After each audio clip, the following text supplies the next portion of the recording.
আসসালামু আলাইকুম রহমতুল্লাহ। আপনারা ভিডিওর মাধ্যমে গাড়িটা দেখতে পাচ্ছেন, আমি দেখাচ্ছি। যদিও ভিডিওটা একটু বড় হয়, তারপরে এটা দেখার চেষ্টা করবেন।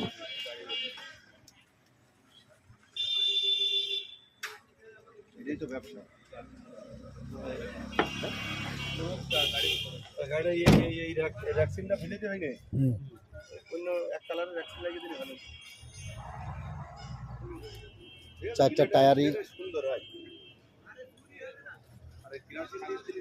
চারটা টায়ারই নতুন একেবারে। আমার অবশ্য বাগানের ভিতরে গাড়িটা রাখা, তো